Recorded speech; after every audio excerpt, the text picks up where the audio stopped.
Get a divorce now. Useless wife.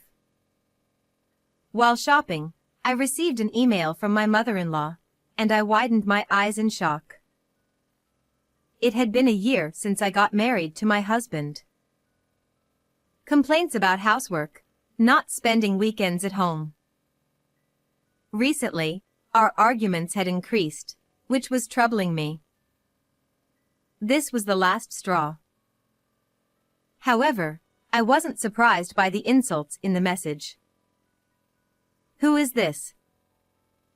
Because right next to me, the mother-in-law who should have sent the email was tilting her head in confusion. I married my husband Lennon, who is 2 years older, when I was 28. Both of us worked, leading busy lives. But I wasn't dissatisfied with that lifestyle. Because my husband made efforts to keep our relationship strong. The mother-in-law, who lived alone nearby, was a bit difficult and not very talkative. So, my husband didn't force us to meet often. Blair, you don't have to force yourself to get along with my mom. Everyone has their own comfortable distance with others. I felt loved by his consideration. However, after a certain point, our everyday life started to crumble. Has the quality of your cooking dropped again? What? I don't think so. Was it not tasty? The flavor is bland. And the house isn't cleaned properly. There's dust in front of the TV. Aren't you slacking off recently? One day, while eating dinner, Lennon sneered at me, and I bit my lip. Despite being kind when we were dating, a year after our marriage, he started treating me coldly. Although we shared household chores, I found myself doing everything. Yet, he constantly complained and sometimes ignored me. At first, I thought he was just in a bad mood, but as the days went by, I began to worry. Did I do something to Lennon? However, I couldn't think of any reason, no matter how much I pondered. When I subtly asked him, he would just say, nothing, and give a curt reply. Eventually, he seemed annoyed with my attempts to discuss things. He stopped staying home on weekends and actively avoided me. Why did it turn out like this? Even if I had done something wrong, without knowing the cause, I couldn't improve anything. Desperately, an idea came to my mind. Maybe I should talk to his mother this Sunday. Since we met through a dinner party, we unfortunately didn't have mutual friends. So, the only person who knew him better than I did was his mother. Although I hadn't told my husband, I was actually on good terms with his mother. Initially, I found her blunt manner off-putting, but that perception changed one day. About 6 months after our marriage, she visited our house for some reason and forgot her handkerchief. When I brought it to her, she noticed the keychain on my phone and widened her eyes slightly. Oh. That. Do you know this group? When I asked in surprise, she blushed and nodded shyly. It turned out she was a fan of the idol group I had loved and supported for years. I can't believe you like them too, Blair. But it's embarrassing, so please don't tell my son. Gone was the impression of a taciturn and cool person. She now looked embarrassed but smiling. I instantly became fond of my mother-in-law. From then on, we went shopping for idol merchandise and attended concerts together, deepening our bond. I believed she would listen to my concerns sincerely. But, complaining about her own son, she wouldn't want to hear that. Worried about being rude, I hesitated to consult her about my husband. But as I struggled alone, things escalated. One evening at dinner, he glanced at the meal I made and said, Sigh. Another lazy meal. Ha. "If you don't like it, don't eat. I'm trying my best to cook while working." His constant sarcasm without knowing why made me start to snap back at him. But that only seemed to irritate him more. What? Is that how you talk to your husband? Forget it. I can't eat this. He clicked his tongue and threw the untouched food into the sink. Then, leaving me stunned, he locked himself in his room. I worked hard to make that. Anger welled up as I looked at the wasted meal. I wanted to avoid fighting every time we met. If we could laugh together like when we were newlyweds, nothing would make me happier. But contrary to my hopes, a suspicion grew in my mind. Could he be having an affair? Recently, his overtime, business trips, and outings increased, and sometimes he came home smelling of women's perfume. If there's another woman and he's serious about her. Trapped by my thoughts, I couldn't shake the bad feeling. Soon, my suspicion turned into certainty. One day, while shopping for concert merchandise with my mother-in-law, I received a message. Thinking it was work-related, I checked my phone after excusing myself to her. I was shocked by the text. What? What does this mean? Seeing my reaction, my mother-in-law peered at my screen in confusion. Then she exclaimed upon seeing the sender. From me. The sender was her, with harsh words like "Get a divorce now. Useless wife." We looked at each other in confusion. The sender was listed as my mother-in-law, but she was standing next to me, so it was obviously someone else. And it turned out, she had lost her phone a few days ago. I wasn't too worried and planned to look for it later, but who could this be?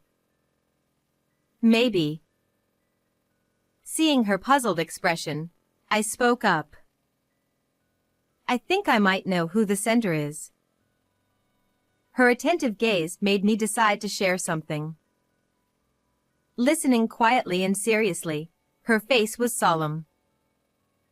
But after I finished, she smiled mischievously.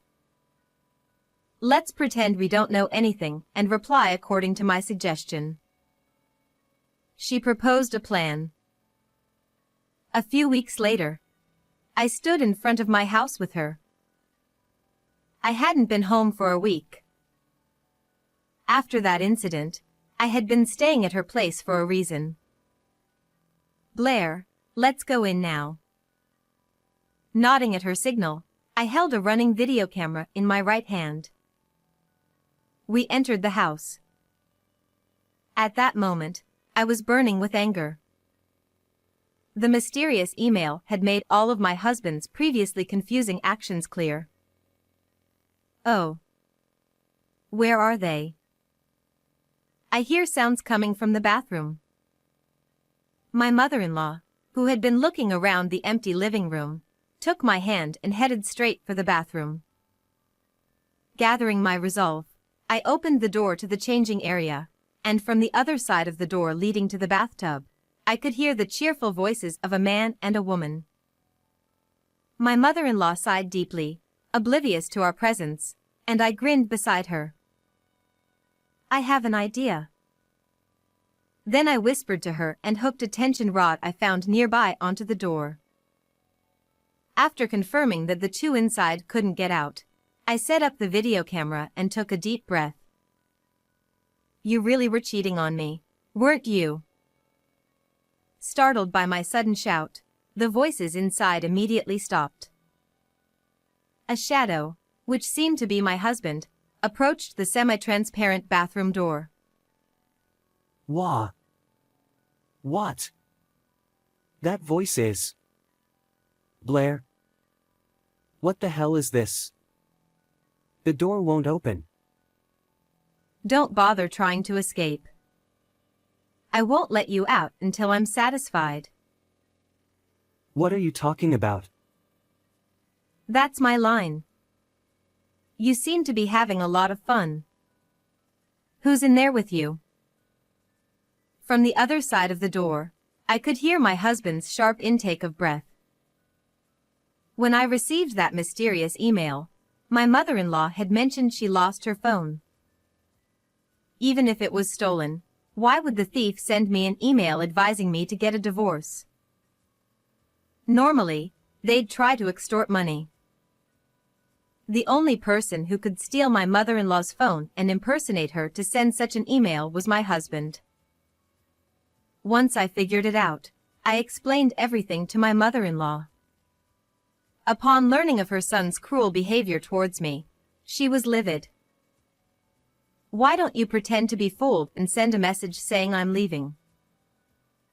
Following her advice, I sent a message saying, I can't stand your son's treatment anymore, so I'm leaving. I'll mail the divorce papers later.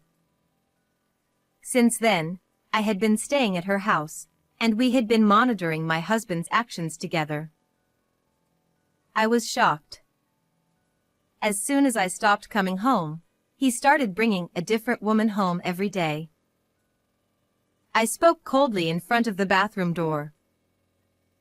No, that's not it. Listen to me, Blair. Just open this door first. By the way, I took photos of everything, so I have solid evidence. Ignoring my husband, who was pounding on the door, I scoffed. His words had no credibility at this point. We had gathered enough evidence, which is why we decided to confront him together. After a while, he began to explain frantically. Blair, it's not what it looks like. This isn't cheating. She's someone from work. Really? You take baths with your colleagues? No. I heard from my mom that you were going to divorce me. You left home, so I ended up in this situation. So, it's your fault for leaving first. My husband, now trying to blame me for everything, left my mother-in-law and me exchanging exasperated looks. He probably had no idea she was there. Then, it happened. Why on earth would I send such an email? Suddenly, my mother-in-law flung the bathroom door open and stood imposingly in front of them. My husband and the woman he was with, both stark naked, looked shocked. What? Mom! Why are you here? And the camera? Don't look. Don't film us. They tried to hide, glancing nervously between my furious mother-in-law and my video camera. Naturally, we blocked their escape, causing them to stumble into the bathtub and fall in a ridiculous heap on the floor. Huh. It would have been better if you'd left the door closed. Laughing hysterically, my mother-in-law and I watched as they sat down on the bathroom floor, resigned. What the hell? I thought you two didn't get along. The reason he thought he could trick me with a fake email from my mother-in-law was because he assumed I hated her. After we finished laughing, she looked down at them sternly. You didn't know, but Blair and I are on good terms. Now, unless you tell us everything about your relationship, you two are staying put. The two, naked and clearly scared by her intimidation, started to explain. I was cheating. She's someone who transferred to our company. As I suspected, he fell for this woman and wanted to marry her after divorcing me. But not wanting to pay alimony, he tried to make me initiate the divorce by treating me coldly. When I didn't ask for a divorce quickly enough, he changed tactics, trying to drive a wedge between me and my mother-in-law. I stole the phone when we visited home. Then I sent you that email, Blair. Looking back and forth between my husband, who hung his head, and the woman, who looked equally uneasy, I sighed deeply. I had tried to repair our marriage despite his behavior, but seeing him like this, my affection was completely extinguished. I'll give you the divorce you want. But be ready for alimony. My husband and the woman turned pale at my words, not comprehending the situation. What? No way. I'll apologize, so please spare me the alimony. I beg you. Desperate to save his own skin, he knelt on the floor. The woman also pleaded with a pale face, I'm sorry. However, their shallow apologies only fueled my anger. Oh. Seems like you haven't learned your lesson yet. Then stay there a bit longer. With that, I locked them in the bathroom again.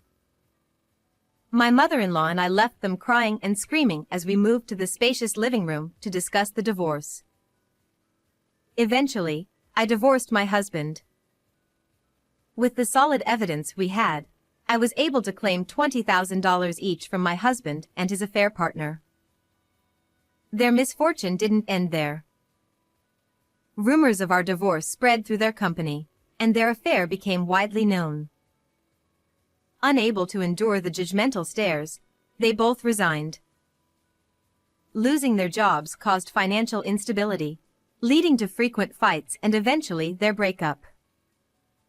Meanwhile, I continue to maintain a close relationship with my mother-in-law, who severed ties with her son.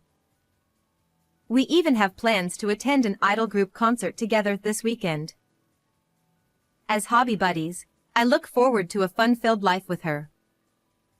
How did you like this story? Please subscribe to my channel. See you in the next video.